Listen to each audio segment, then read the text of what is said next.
Hey guys, today we're going to replace the optical fiber sticks on my video card. They tend to essentially burn out from overheating, and so essentially halfway through you can see here that they are burned out, and so we just need to replace the optical fiber. These actually have a light source at the end of the video card where the light actually is produced, and then it flows through the fiber stick. So we're going to change that out today.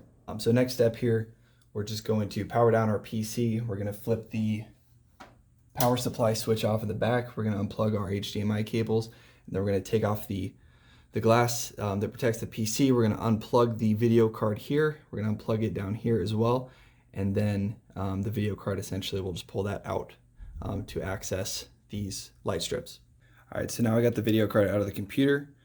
There's 3 little Phillips screws at the bottom. We see 1, 2, 3 here. And then if you look behind the fans, there's going to be little screws behind these as well. So this will get this casing off of here.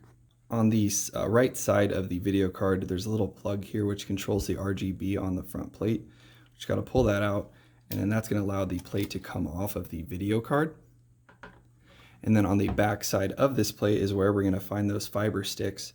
And these just pretty easily pop out of here. So we're just going to pull these out and then replace it with the new ones.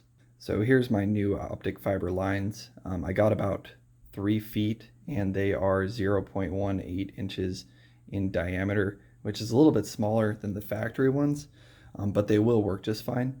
And you can see here that it's one piece. So we're just going to cut it to size, and it's going to look great. All right, now I got the new fiber glow sticks in. And now it's time to put everything together and see how it looks. All right, we got everything put back together. Let's see how it looks. Oh yeah, much better.